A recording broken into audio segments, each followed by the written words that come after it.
This leads us to our first barrel or nah, which was his fourth question, and that is running mock heats, barrel or nah. I'm gonna say if you are if you're between 8 and 12, have at it, right? Like world's your playground. Run a full mock competition on the inside reef while, or wherever. Just have fun. If you are 13, put childish things behind and grow up. How old is Cade Madsen? Probably 22, Yeah, 24, something. let's assume Cade was with a 18, 19-year old at, or somebody in his own age range. Absolutely not at that age. Like it's a kid thing. It's a toy thing. I'm going absolute nah, even for the kids. Like it's missing the point entirely. I think if you get to the level of John where you won one world title and then Zeke Lau runs paddles around you and it messes up your head at bells and you need to figure out how to be more competitive, get Ross Williams on your team and start running mock heats at that point. But up until that point, you should only be focusing on enjoying surfing, improving your craft at surfing, getting better at surfing in better waves. That's it. The idea of paddling out at Oceanside and battling it out with Cade is the exact opposite of what you should be doing. I'm not saying though, coach on the beach. I'm just saying between friends. I'm saying like let's make believe we're pros, right? Like a pure fun. Let's play pro surfing here. Okay, I got to score. You got to score. Whatever. Like imagination play. I'm all about that. Go Like imagination play. imagination play is fine, but making it competitive is missing the point entirely. I was interviewing somebody yesterday and he was talking about the glory days of the 70s with when pro surfing really kind of came in. And he goes, it was these individual surfers who had developed their individualism so much that when they ended up competing against each other, Sean Thompson looked entirely different on a wave than Mark Richards. And then that was the fun part was like, how do you compare an apple to an orange was actually interesting and fun. Now everything is so homogenized that you're trying to discern between a Fuji apple and a Granny Smith apple, but they're all apples. And so it's unfortunate that if you start applying what you're talking about or what this guy's talking about, James in San Diego is talking about, at waist high ocean side, it does force everybody into homogeneity. Whereas if you are at that age expressing your own personal interests, it turns out you're riding a bonzer, Cade's riding a pointy thruster, and the next guy's riding a longboard. And you should just continue down those paths to its fullest expression because that's what you're into. I like different music than Cade Madsen likes. I like different food than Cade Madsen likes. And so this is all an expression of those things. And once we hit our pinnacle at the top of our game, it is kind of interesting to be like, wow, who's better at their own thing, you know? I totally hear you, but again, holding space for the backyard basketball hoop, let's pretend we're in the NBA kind of thing. I'm going to let the kids do that up until age 12, then put childish things away. All right. Chad's going barrel on mock heats. I'm going no barrel on mock heats. Number two is coming off of last week's posting photos of yourself on social media. And this one is barrel or not, posting a photo of a non-made maneuver. I am a lifelong lower to mid intermediate. I get some barrels and I make some ugly turns, and that's about as good as it'll get. On this particular surf trip, I pulled into a few barrels.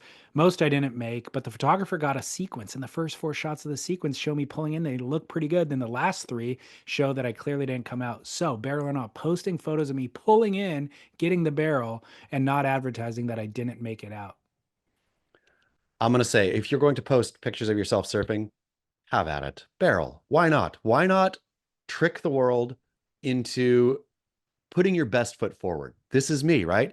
Sometimes too, self delusion. Hey, man, maybe you can look at that picture enough and say, okay, and then next time you'll make it because you stared and manifested you making, or you put into the universe, let's say, you making a barrel, and therefore it'll come true. I mean, opposite could happen too. Universe could curse you for doing that, for pretending, for posing. But I'm going to say barrel. I'm going to say, why not? Who's harmed? Nobody. Your ego, a little fluffed. There you go. Well, this was a rule for surf magazines back in the day. It was like uncouth to publish something if the server didn't make the maneuver or the barrel. Um, and ultimately, they still would publish it, but it was just kind of like frowned upon. You shouldn't do it, but all right, we get it. He didn't make that. That was a closeout. It was a glory shot. Um, so I'm inclined to say no, but I think the times have changed. But I do think you have to be honest. You don't have to advertise that you didn't make it, but if somebody says, "Did you make it?" you have to be honest and no, clearly I didn't make that. That was a flyaway. Guarantee and 100%. Yeah. If confronted directly, you cannot lie, but Yeah. you can post something that looks like something that happened, but didn't, as long as you didn't say, oh, I got sick barrels. You can't really say, you can say like had a fun surf trip or something. You can't be specific about what happened there. I interviewed Aloe Sliber, the kid in Santa Cruz who rode the world's largest wave, quote unquote. Did you Um, pronounce his name correctly when we were talking about it 2 weeks ago or last week or whatever? Sliber. definitely, It's definitely not. Sliber. Sliber. Okay, good to know. Definitely not. And that was the first thing I asked him was, how do you pronounce your name? Sliber, officially. Great. Alessandro. Aloe Sliber. So he had he was in Jaws 2 days prior to catching that wave at Mavericks, and he got some photos of him getting barreled. And so I was like, did you make those? Because the photos on your Instagram, you look super deep and it's a great shot, but did you make it? And he answered honestly, he's like, no, didn't make it. Yeah, great. See, good for him. If it's good enough for Alice Sliber, good enough for me. Exactly. Final barrel or not, white parties in a post Diddy era.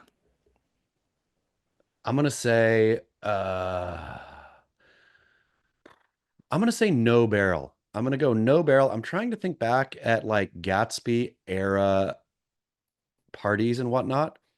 And I'm no historian. My history could be wrong here, but I think it was always black tie. And you could do obviously a white dinner jacket or whatnot. But I don't think a themed party, I feel, came on later. It's not classy. So when people are trying to be classily theming their party, you don't theme a party. Themed party is out of the gate, not classy or cool, right? So your levels of party are pretty simple, I think. It goes from a casual get together up the ladder to black tie, right? To full tuxedo gown, black tie. Uh, and then you have, whatever. You have different of layers in there of, oh, it's semi-formal or it's formal or whatever. But that's it. You don't add silly little, it's a white party. Everybody dress white. Get it? We're all going to be in white clothes. You don't do that. So you were anti-white party before Diddy ruined it. Yeah, I'm anti-theming parties, full stop. I'm anti even there's a luau party, dress your Hawaiian shirt. I'm like their parties are what they are based on, again, from casual to black tie. Fit your party in there and let people know, hey, this is a, semi-formal event or whatever. But don't theme it. Don't do a we're doing Jurassic Park dinosaur party. Like, unless you, again, are throwing an 8-year-old birthday party. Adults should not be themed. So I agree with you in general. I think I always have kind of felt that way just innately, but now that I'm thinking about it more seriously, critically, um, the white party is really only for the photographs. Yes. It's just for the aesthetic. And the aesthetic is only for us to document and then publish it and have people gawk at how this looks visually, which is again missing the point, I think, entirely of a party. Of a party you should be enjoying yourself or celebrating somebody else, or the reason for the party is not to look at the pictures later. Exactly.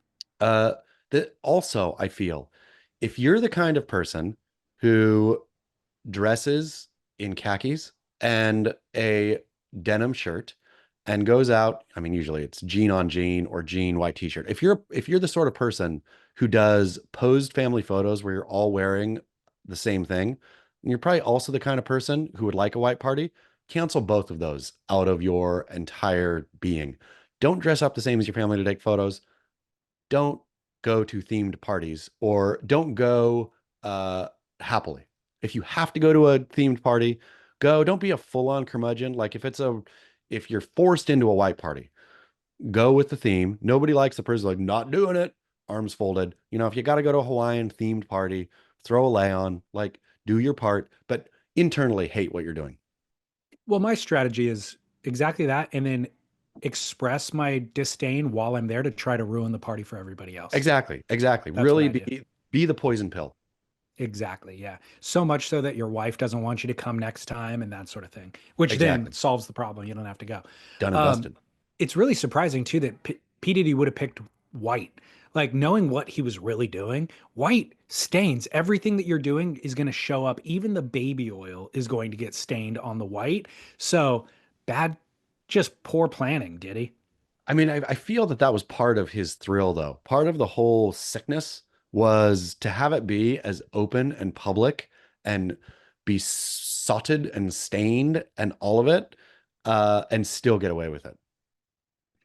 Worked for him for a very long time. Maybe, yeah. Did. I mean, it's almost it's um it's hiding it in plain sight. Once you go white, then it's like, oh, well, if he was doing anything nefarious, it would be stained everywhere. So it must not be anything at all. I'll just look the other way. I'll look the other way. This is something classy. I would think about Exactly. Diddy sitting in jail, sitting in his Brooklyn cell, wherever his jail is.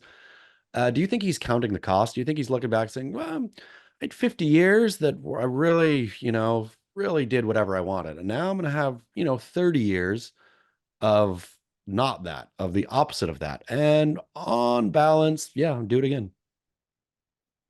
Fascinating question because I've applied this exact strategy in the carpool lane where I've told you I drive the carpool lane all the time, And if you get never caught, get you'll think it was worth it.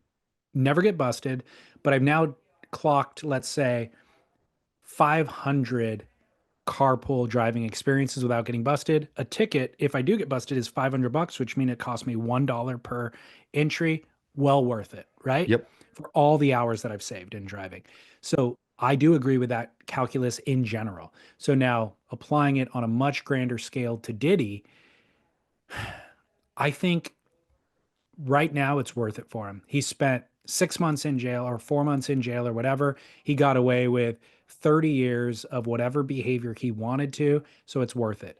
On year 20, I don't know that it would be worth it for him. And I don't think he has the foresight to plan ahead and understand what the weight of 20 years feels like, which is why I think people commit suicide in jail. So Yeah. he may get to year 4 or 5 and be like, oh, now the tables are turning and it doesn't feel worth it. And I cannot look at another 20 or 30 years of this. And so maybe, that'll be the ultimate. Man. I mean, I wonder how many people, if you presented, a 20-year-old and you said to that 20-year-old, hey, I'm going to give you 20 years of feast and then 20 years of famine. Do you take it? Your 20 years of feast, you will have all the money that you could ever want. You will be able to do anything you want. And then you're going to jail for 20 years. So the person presenting that scenario is Jake from State Farm. It's the devil in sheep's clothing It's true. saying, these are your two options. Which option do you want? The problem is you should never take advice from Jake from State Farm. There's Ever. another little person on the other shoulder, ironically dressed in white, um, who could be saying to you, these aren't your only options, P. Diddy. Guess what? You can live an honest life and women will still have sex with you. Men will still have sex with you. By the way, that's what Yeah. Diddy was into both, as Yeah. it's been revealed. Unfortunately, you can't have sex with children in this third scenario, but Yeah. you can still be among the wealthiest people on the planet having consensual sex, orgy sex. You could film it all. All you have to do is be honest. And Yeah. there are plenty of human beings on the planet who share the same kinks, who will just go along with it. They'll even pretend to not be okay with it. So you can have a fantasy of this other world. This is the third scenario that works for everybody, and you still are rich and you could live all of your days living that life. Man, I feel that once you want to go the debaucherous life though, and you're a Diddy, fake debauchery just wouldn't cut it. He actually had to be debaucherous. Like that's how he filled the hole in his heart. I mean, that is the truth. I think that's what this all reveals is that his kink wasn't orgies with men and women. It was forced sex. It was forcing somebody to do something that they don't want to do. Yeah, it feels or reads more like a huge weird power thing than Yeah, anything like a power kink. thousand undeniably, allegedly, Yeah. that is what it was. Oh, well, listen to the She's yeah, don't listen to Jake from State Farm. And in this case, don't listen to the person dressed in white telling you to do safe debauchery because no such thing, I feel. You're going to be wrecked either way. in this scenario, there's a devil on one shoulder, and then the angel is selling orgies. Consensual, Consensual. consensual orgies.